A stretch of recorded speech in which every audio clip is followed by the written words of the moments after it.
Dice el salmista, yo me alegré con los que me decían, vamos a la casa del Señor. Esta mañana hemos empezado cantando y alabando su nombre, tributándole gloria y honor. Queridos hermanos y hermanas, bienvenidos nuevamente a este culto que hacemos juntos, aunque estemos separados. Lo hacemos en el Espíritu, en el nombre del Señor, y como hemos estudiado en la epístola de Pedro, somos el templo del Señor. Cada uno de nosotros somos las piedras que componen el templo del Señor. Por tanto, en esa convicción y en ese pensamiento es que damos inicio a este culto en esta mañana. Antes de seguir, quiero hacer un anuncio importante que seguramente ya conocéis por los comunicados que vamos pasando a la Iglesia, y tiene que ver con la prórroga, con las circunstancias de las normas sanitarias que se han prorrogado para esta segunda quincena de febrero. En el espíritu que veníamos trabajando, hemos entendido que lo mejor es seguir guardando y guardándonos 15 días más hasta que a primeros de marzo, con la ayuda del Señor y si Él lo permite, podamos retomar nuestros cultos presenciales.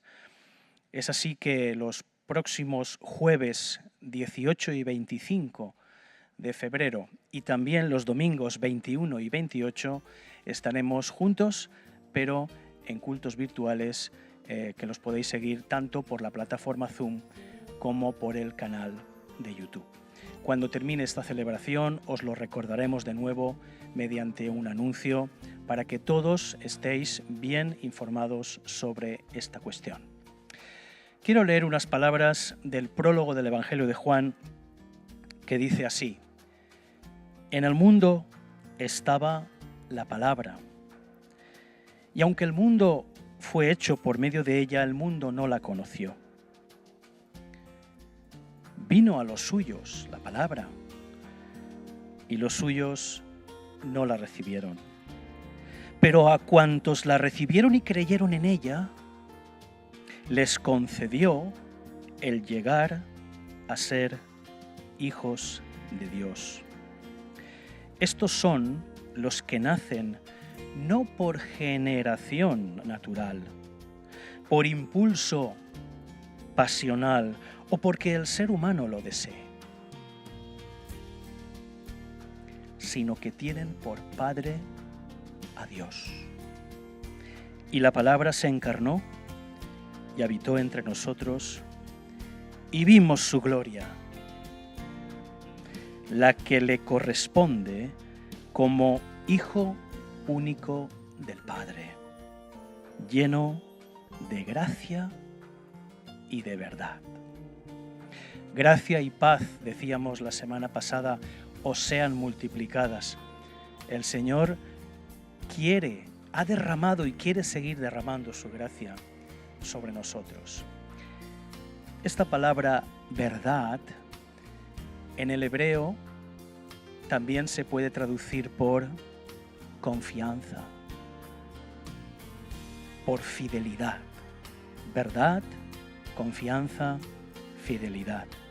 Esto me invita a pensar que tenemos un Dios que es de fiar, un Dios que se ha revelado en Jesucristo, que nos ha dado con Él todas las promesas y todas las cosas necesarias, como vimos, para la vida y para la piedad, y que cada día sigue derramando sobre nosotros su gracia y su verdad. Te invito, hermano, hermana, que en estos momentos te sumes ahí donde estás a la adoración que solo el nombre del Señor merece. Y también recuerda que puedes hacer tu ofrenda al Señor en el momento que lo desees. Puedes hacerlo para la despensa, puedes hacerlo para las necesidades de la iglesia, puedes usar, como sabes, los medios bancarios que tenemos disponibles, y también pensando en las misiones internacionales todavía abiertas que aportamos para las misiones internacionales de nuestra Unión Bautista. igual que tributamos alabanza y adoración al Señor, también le damos parte, un poco de lo mucho que Él nos da para el sostenimiento de su obra y para que podamos seguir adelante, sembrando el Evangelio y llevando las buenas nuevas de salvación a todos. Que el Señor nos bendiga.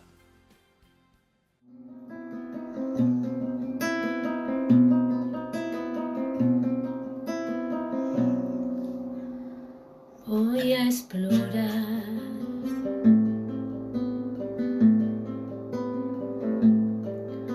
tu cuerpo de cordero inmaculado,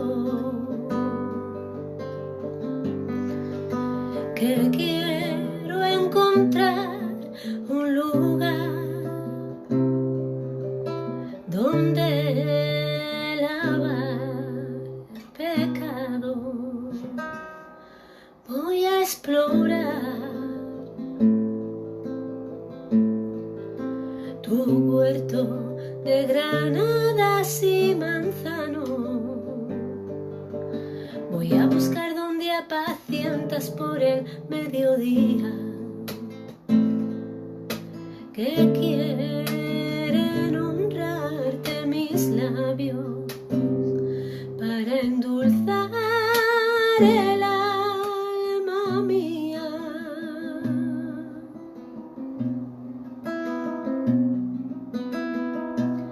Señor eterno, dulzura mía, ven a mi encuentro, que traigo el alma rendida de tanto peso que me ha puesto la vida.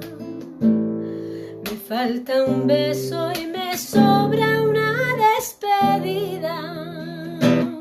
Sal a mi encuentro, que traigo el alma rendida, y aquí en el pecho traigo una paloma herida de tanto amor, de tanta dicha. Dulzura mía, por ti suspira noche y día, de noche y día.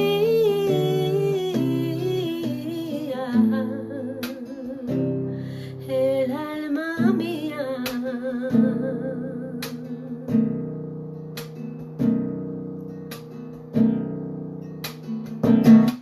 Voy a escalar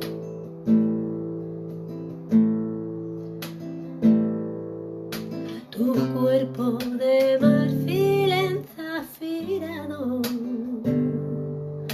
tu piel de canela y cristal, tu pecho enamorado. Voy a escalar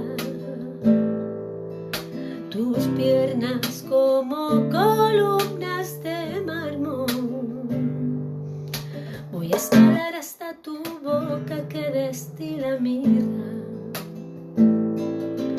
que quieren honrarte mis labios para endulzar el alma mía. Señor eterno, dulzura mía, ven a mi encuentro, que traigo el alma rendida de tanto peso que me ha puesto la vida. Me falta un beso y me sobra una despedida. Sal a mi encuentro, que traigo el alma rendida, y aquí en el pecho traigo una paloma herida de tanto amor, de tanta dicha. Dulzura mía, por ti suspira noche y día, de noche y día.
porque no os hemos dado a conocer el poder y la venida de nuestro Señor Jesucristo siguiendo fábulas artificiosas, sino como habiendo visto con nuestros propios ojos su majestad.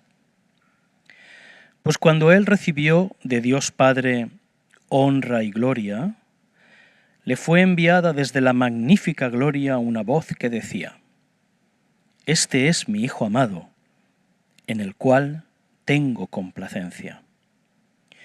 Y nosotros oímos esa voz enviada del cielo cuando estábamos con Él en el Monte Santo. Tenemos también la palabra profética más segura, a la cual hacéis bien en estar atentos, como a una antorcha que alumbra en lugar oscuro, hasta que el día esclarezca y el lucero de la mañana salga en vuestros corazones.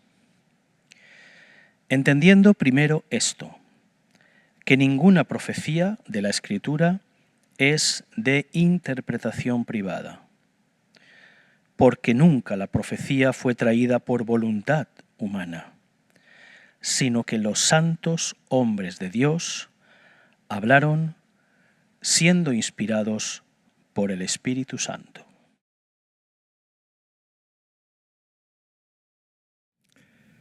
Pues buenos días, hermanos.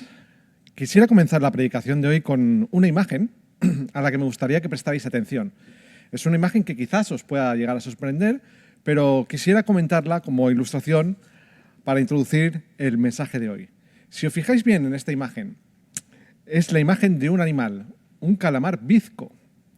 Como se le conoce, es un animal popular, sobre todo en el fondo del mar del Pacífico, y que tiene como peculiaridad que vive en el fondo del mar, donde prácticamente los rayos de la luz solar no llegan.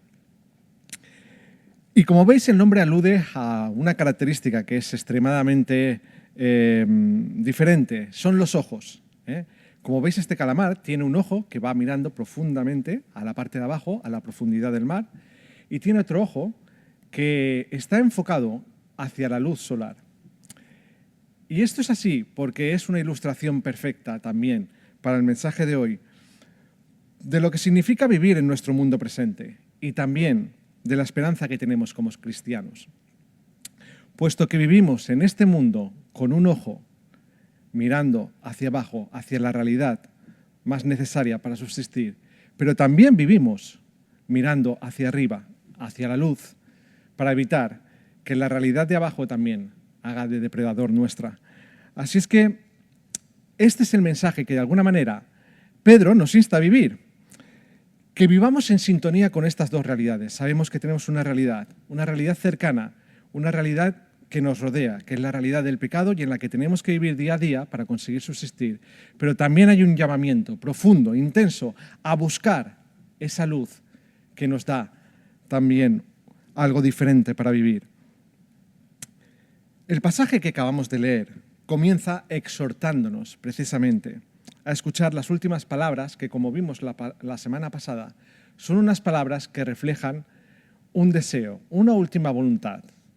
Por eso dijimos que esta epístola tiene un carácter testamentario, un carácter de testamento vital, pero nos llama la atención profundamente porque cuando uno piensa en cuál es el testamento que podría dejar un pescador, pues ciertamente nos despierta ciertas, ¿cómo diría yo?, dudas, ¿no? Porque un pescador no es una persona que tenga un gran patrimonio, precisamente. Un pescador que además es discípulo de Jesús y que por ser discípulo de Jesús vivió como vivió. Así que, ¿en qué consiste? Y este sería el primer punto de hoy, el testamento de Pedro. Pues consiste ni más ni menos que en las promesas de Cristo. Promesas que tienen que ver con aquello que es la vida aquí en la tierra. No son promesas solo para el más allá, sino promesas para vivir aquí y ahora y para disfrutar de una herencia que ya es nuestra. Es, sobre todas las cosas, una invitación a participar de la naturaleza divina, nos dice el versículo 4. Es decir, hay una promesa por parte de Dios de que todo aquel que cree en Cristo va a ser transformado para reflejar la naturaleza amorosa de Dios. De tal manera que por eso el capítulo 1 empieza con una relación de lo que es esta transformación: piedad, dominio propio, virtud. Dios los está transformando, nos está transformando para que demos un reflejo de Él. Y en segundo lugar, es por eso que esta invitación es también una invitación a ser testigos de Él. No porque no lo seamos ya. Como dice el versículo 12, Pedro manifiesta que ya sabe que hacemos todas estas cosas, pero el propósito es recordarles estas verdades. ¿Y por qué recordar estas verdades? Muy sencillo, porque no es fácil permanecer en ellas. Porque lo natural, la consecuencia de nuestra corrupción y de nuestro pecado, es dejarnos arrastrar por ellas. Lo sobrenatural es vivir por encima de ellas. Así que si por un momento te sientes frustrado, perdido en estos días, hastiado o cansado, esta epístola, esta carta es para ti.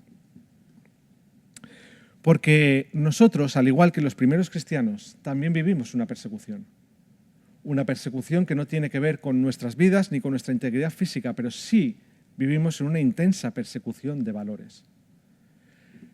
Basta con echar un vistazo a los últimos 15 años y ver que, por ejemplo, hay 4 leyes orgánicas sobre la enseñanza y cómo podemos enseñar a nuestros hijos, otras tantas de identidad de género y tantos valores que están en constante cambio. Así que, si en la primera epístola de Pedro a Satanás se le describe, como vimos la semana pasada, como un león rugiente que busca a quién devorar, aquí en esta segunda epístola, Satanás es presentado como una serpiente astuta que busca engañarnos y que busca que nos desviemos de aquello que es verdad. Y es aquí donde tiene una importancia vital el apóstol Pedro en el versículo 15, cuando dice la palabra clave: para que podáis tener memoria de estas cosas. Esta parte es importante, porque tener memoria es traer al recuerdo algo que habíamos olvidado. Y los cristianos especialmente somos muy asiduos, somos especialmente inclinados a olvidar ciertas cosas importantes, por otro lado. Y no me estoy refiriendo tanto al conocimiento de la palabra en cuanto a información, en cuanto a quién fue el segundo rey de Israel o en qué fecha tuvo el exilio babilónico lugar, sino que me refiero al conocimiento de cómo aplicar el Evangelio a nuestras vidas. Estas cosas son las que hemos olvidado. Y lo que estamos leyendo es precisamente un testamento que habla del amor. Es el testamento que Pedro recibió del mismo Jesús. No sé si recordáis la escena en la que Jesús, después de resucitar, se acerca a Pedro y le dice tiernamente: Pedro, ¿me amas? Por 3 veces le pregunta esta pregunta a Pedro.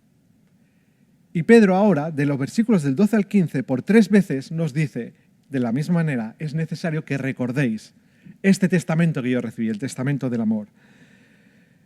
Esta es una constante que se repite a lo largo de toda la Biblia. Durante el Antiguo Testamento también pasó lo mismo. El pueblo de Dios tuvo el siguiente problema: olvidó quién era Él, olvidó quién es Dios y olvidó qué había hecho Dios por ellos. No sé si recordáis la frase de "Yo soy Jehová tu Dios, que te saqué de la tierra de Egipto". ¿Recordáis? Esta frase se repite en los Salmos, en Esdras, en Nehemías, en Jeremías. Es una constante. Y el problema no es que el pueblo de Dios hubiese olvidado de que Dios existía, sino que se había olvidado de quiénes eran ellos y lo que Dios había hecho por ellos. La Biblia está llena de actos simbólicos que nos recuerdan precisamente estas cosas que no podemos olvidar. La cena del Señor, sin ir más lejos, es una de ellas. Haced esto en memoria de mí. La misión del Espíritu Santo es la de traer a nuestra memoria, hacernos recordar todas las cosas que el Señor nos enseñó. Es como un Jesús 3.0 que actualiza permanentemente el mensaje de Cristo en nosotros. Así que recordar es la clave de todo. Y esto nos introduce de lleno en lo que es la defensa que hace Pedro frente a las iglesias de lo que son las falsas enseñanzas, ¿no? Porque hay mucho falso maestro que estaba acusando a Pedro de que Pedro se había montado una película para conseguir completamente que le fueran fieles a él. Y de alguna manera subsiste en el ambiente la pregunta siguiente: ¿cómo podemos estar seguros, Pedro, de que este mensaje que tú nos traes es de verdad la palabra de Dios? Los falsos maestros estaban negando que Cristo habría venido como Hijo de Dios y como Hijo de hombre, que había resucitado y que volvería para juzgar. Pero Pedro dice, no, estas cosas son ciertas. Si hoy te preguntaran a ti, ¿cómo puedes estar seguro de que lo que tú crees es cierto? Podrías responder igual que Pedro, con la misma rotundidad, porque es lo que se me ha dado a conocer, porque lo he experimentado, palpado, vivido, oído, sentido. Todo está impregnado en mi vida de la esencia de Jesús. Porque eso es lo que responde Pedro. Pedro dice que Jesús fue plenamente humano y también el Hijo de Dios, y que siendo en forma de Dios no estimó el ser igual a Dios como algo a lo que aferrarse, sino que tomando forma de siervo se despojó de lo que le era propio y se humilló hasta la muerte, y muerte de cruz.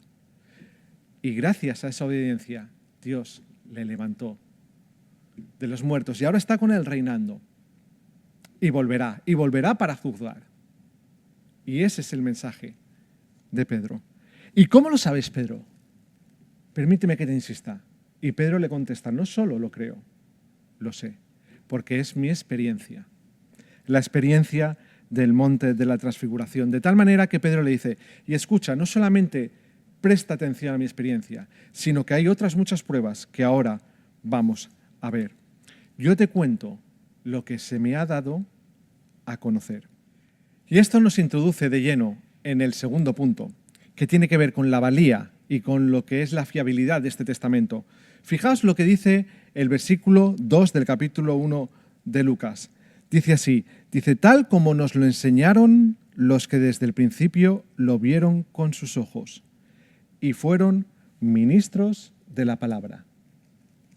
También podemos encontrar en Primera de Juan, fíjate qué descripción más sensorial. Primera de Juan 1, del 1 al 3.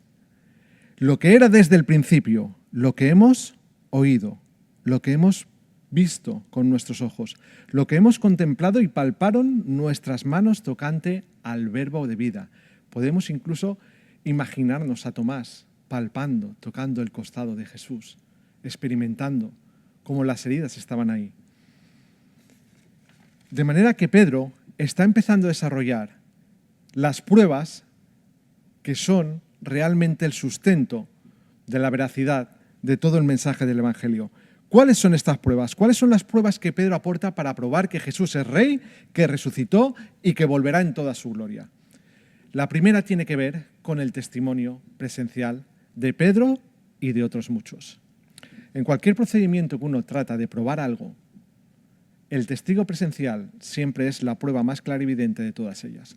Y Pedro está refiriéndose a su experiencia en el monte de la transfiguración, donde él, acabamos de leer junto con Juan y también con Santiago, experimentó no solamente la vida de Jesús, sino que anticipó su muerte, su resurrección y la misma gloria de Dios. En un acontecimiento que fue predicho, de manera que ahí estaba él, estaba Juan, Santiago, Moisés y Elías, como una prueba también de que a Dios no se le mueren los hijos, que realmente Él tiene poder sobre la vida y sobre la muerte. Me gustaría hacer un pequeño paréntesis ahora, para hablar de una palabra que tiene que ver con este relato. Cuando Pedro habla de la segunda venida, emplea la palabra parusía. La palabra parusía en griego significa presencia de Dios, pero no una presencia normal y corriente. ¿Recordáis la escena en la que Moisés está en el monte Sinaí y toda la nube cubre la montaña, y Dios revela toda su gloria sin velo alguno, y Moisés tiene que resguardar su rostro, pero aún así, cuando consigue ver la espalda de Dios marchar, todo su rostro queda transformado por la gloria de Dios, y cuando baja todo el mundo se queda patidifuso, podríamos decir, porque están viendo resplandecer el rostro de Moisés de una manera increíble. Ha sido transfigurado, transformado, como nos dice Pedro, que tenemos que ser nosotros también, ¿verdad? Pero la palabra parusía también hace referencia en la cultura de la época al acontecimiento de cuando el emperador, por aquel entonces es un dios, considerado un dios por muchos de los habitantes, hacía acto de presencia en una ciudad. Y había heraldos, habían eventos que anticipaban que esa autoridad iba a venir. Así que emplea esta plenitud de esta palabra parusía para describir las dos vertientes de esta segunda venida que va a tener Cristo cuando vuelva. Y dice, esta enseñanza no es solamente mía, esta experiencia de transfiguración no es solamente mía. Hay otros testigos presenciales que también pueden dar testimonio de esto que hemos visto, oído y sentido, e incluso palpado. Es decir, no es una fábula que nos hemos inventado. No nos hemos ido los discípulos al aposento alto y en una noche nos hemos tratado de hacer una historia acerca de quién es Jesús y hemos dedicado a entregar nuestras vidas a ella y a ponerlas en riesgo y a dejarlo todo, familia incluso, para seguir en pos de una mentira. No es tampoco una cuestión privada mía frente a unos falsos maestros en concreto. Es cuestión de mi testimonio, el testimonio de muchos, el testimonio de toda una línea profética antigua que da cumplimiento en la persona de Jesús y es el testimonio del mismo Jesús. Y así es como Pedro describe su experiencia. Ahora, déjame que te diga una cosa. Esta escena, ¿qué es lo que realmente significa? ¿Recuerdas la palabra parusía? Cuando toda la gloria de Dios se manifiesta de tal manera que no puede hacer otra cosa que esconderse porque se ve superado por tanta majestad. Pues en ese momento, en el monte Tabor, está allí con Pedro, con Juan y con Jacobo. Y ellos están viendo que desde lo alto descienden unas palabras que dicen, este es mi Hijo amado, en él tengo complacencia. Y estos son ecos del Antiguo Testamento, del Salmo 2 y de 2 Samuel, donde se dice que un descendiente de la casa de David vendrá y gobernará un día el mundo. Y las palabras, en él tengo complacencia, hacen referencia a un pasaje de Isaías 42 que habla acerca del siervo sufriente. Un siervo que, a diferencia del pueblo de Israel, agradará a Dios, porque donde el pueblo de Israel falló en su cometido, este siervo traerá salvación a todo el mundo. Y estas palabras han estado siendo escuchadas por Pedro, por Juan y por todos los discípulos desde bien pequeños, porque de día y de noche repetirás estas palabras a mis hijos. Y después de aproximadamente 30 años, están viendo cómo esas mismas palabras están teniendo lugar delante de sus ojos.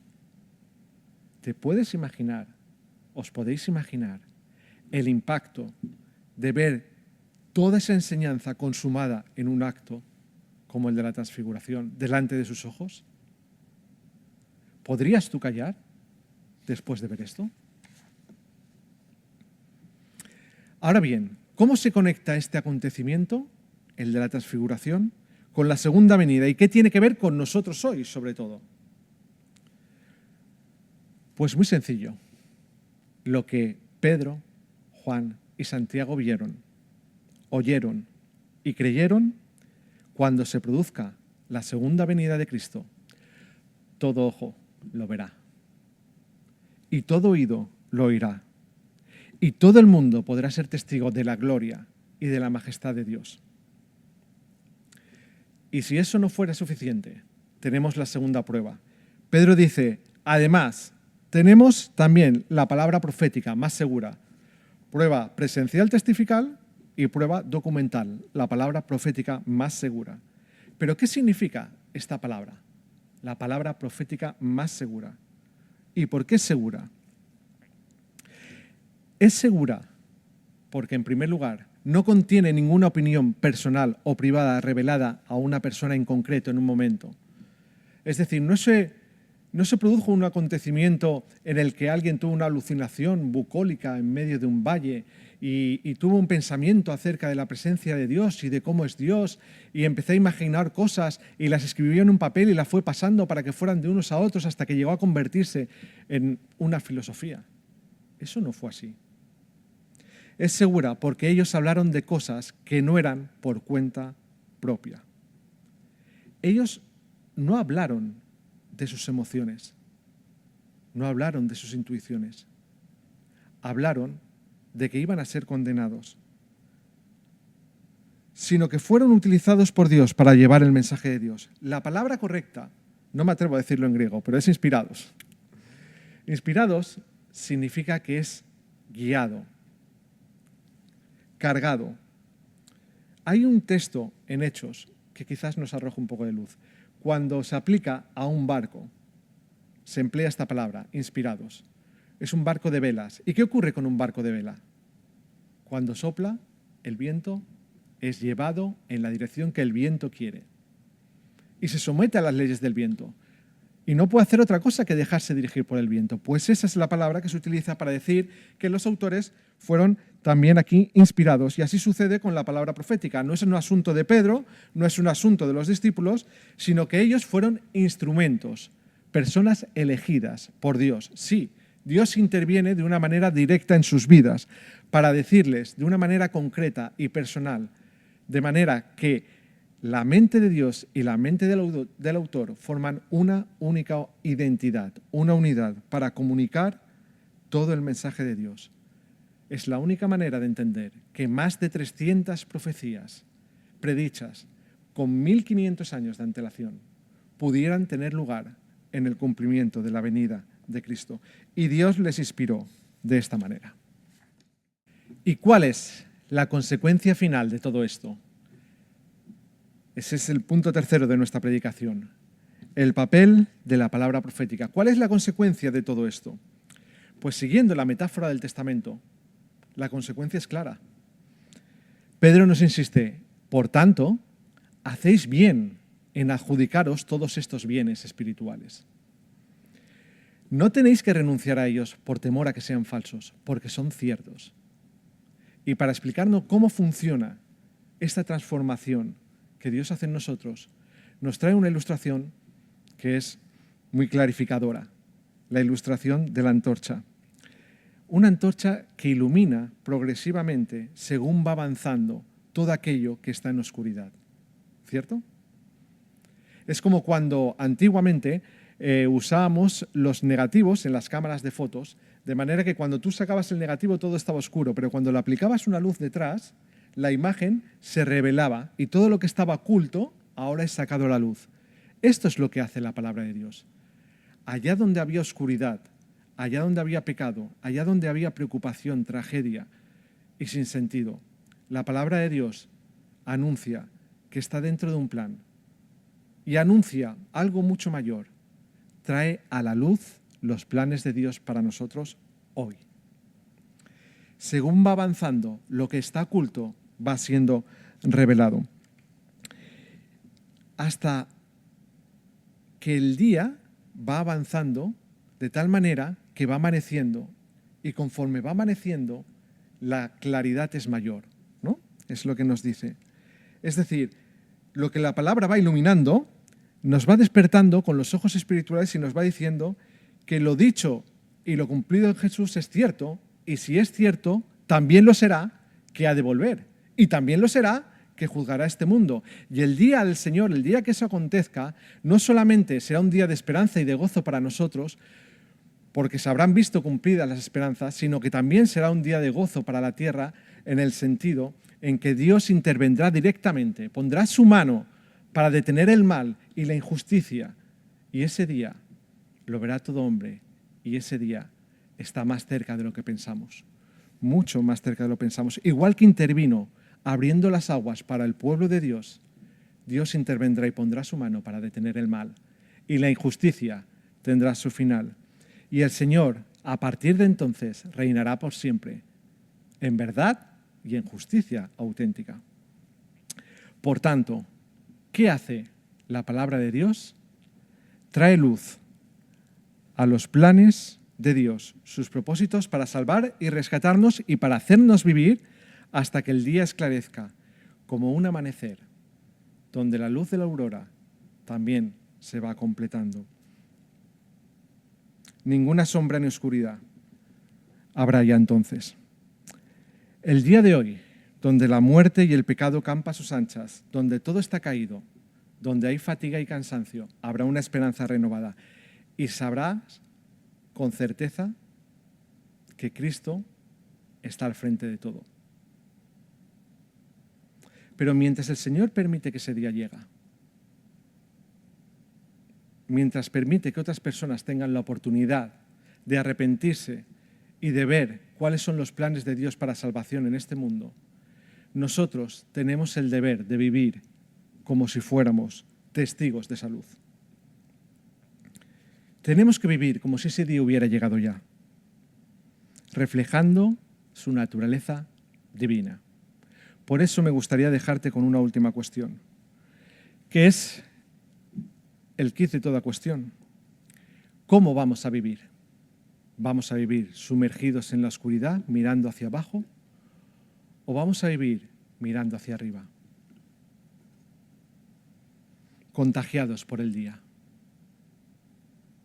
Es una pregunta que solo tú puedes responder, como Pablo le dice a Timoteo: ocúpate de ti mismo, no te dejes enredar ni por vanas discusiones, ni filosofías, ni por genealogías, ni ocúpate de ti mismo y de tu salvación con temor y temblor. Ocúpate de participar y de reflejar la naturaleza de Dios. Mirad, os quisiera terminar con una última escena, una escena que es la que acontece justo cuando bajan del monte de la transfiguración. Cuando bajan del monte, Pedro, Juan y Santiago con Jesús, ven que abajo están el resto de los discípulos y están tratando de sacar el espíritu de un endemoniado. Y la gente se burla y se ríe de ellos porque no han sido capaces de hacerlo. Y Jesús tiene que intervenir. Y eso me hace preguntarme, si no es una iglesia, la de aquel entonces, que da una imagen muy parecida a la iglesia de hoy.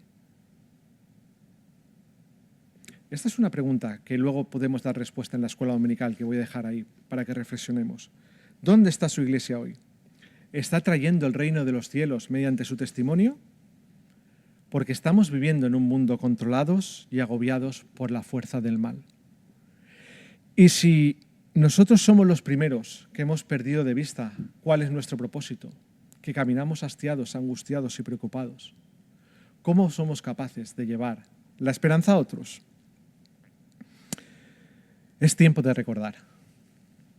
Recordar quién es Dios, quiénes somos nosotros y qué ha hecho Dios por nosotros y en nuestras vidas. Es tiempo de aceptar su invitación a ser testigos de lo sobrenatural. No porque no lo seamos ya, sino porque hemos olvidado muchas cosas. Y la invitación es a examinarnos y a examinar la palabra de Dios. La palabra de Dios, y Pedro nos está diciendo, si realmente has nacido de nuevo, tiene que haber un crecimiento, porque es la consecuencia natural. Y si no hay ese crecimiento en tu vida, entonces deberías de plantearte muchas cosas más. Porque no se trata de tener un mayor conocimiento acerca de Jesús, sino de cómo experimentamos el reino de Dios y lo hacemos visible a través de nuestras vidas. Esa es la cuestión. Concluyo diciendo que Dios se nos ha dado a conocer. Y lo ha hecho a través de su palabra, una palabra que es 100% humana y 100% divina, al igual que Jesús es 100% humano y 100% divino. Porque Jesús es la palabra encarnada y por tanto es tanto lo uno como lo otro. Pero es una palabra que está viva y que transforma los corazones a poco que nosotros le dejemos. Al igual que en el monte de la transfiguración ocurrió, y al igual que el día de la venida del Señor ocurrirá. No hay mayor seguridad que experimentar esta verdad al leerla y al hacerla real en nuestras vidas. Esa es nuestra esperanza. Y en eso tenemos que fijar nuestro ojo hacia la luz. Que el Señor nos bendiga. Amén.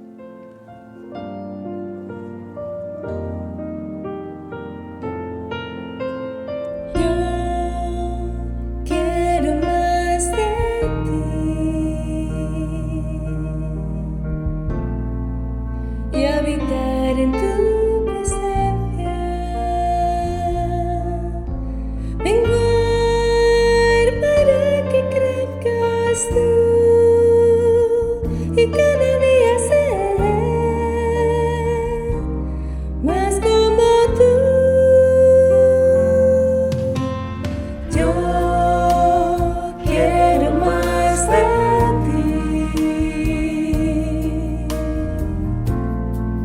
y habitar en tu presencia, menguar para que crezcas tú y cada día ser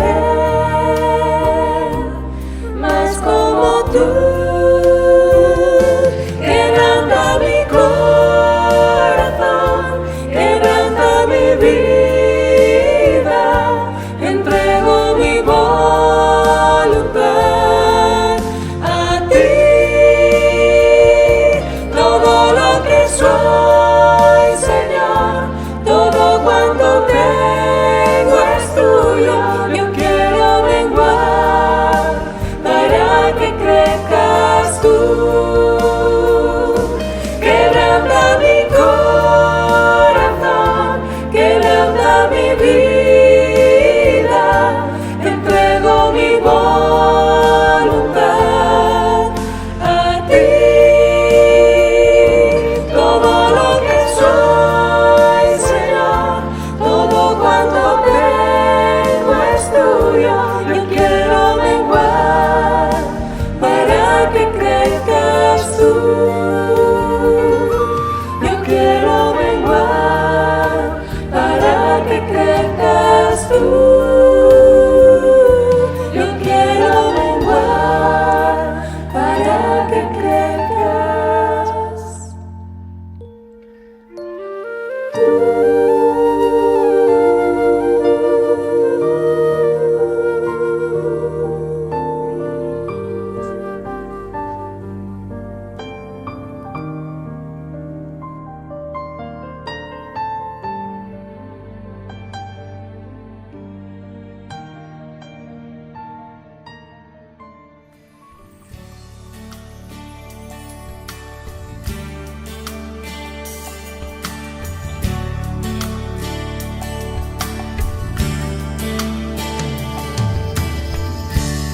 Cada mañana al despertar y por la noche al descansar, agradezco tus bondades a mi vida, por todo lo que me permites disfrutar. Cada mañana al despertar por la noche al descansar, agradezco tus bondades a mi vida, por todo lo que me permites disfrutar. Aleluya,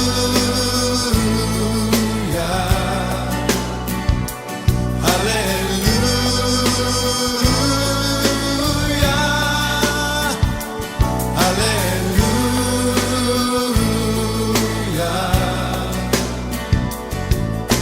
Agradecido estoy por tu bondad.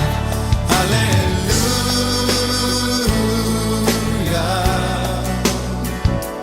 aleluya.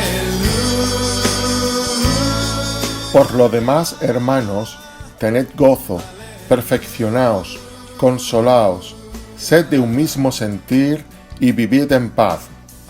Y el Dios de paz y de amor estará con vosotros. Saludaos unos a otros con ósculo santo. Todos los santos os saludan. La gracia del Señor Jesucristo, el amor de Dios y la comunión del Espíritu Santo sean con todos vosotros. Amén. Agradezco tus bondades a mi vida, por todo lo que me permites disfrutar. Aleluya.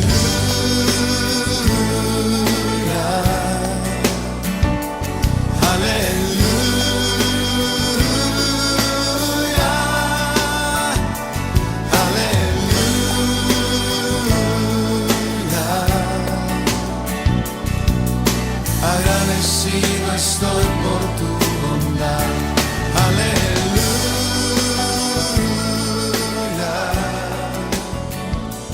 Aleluya.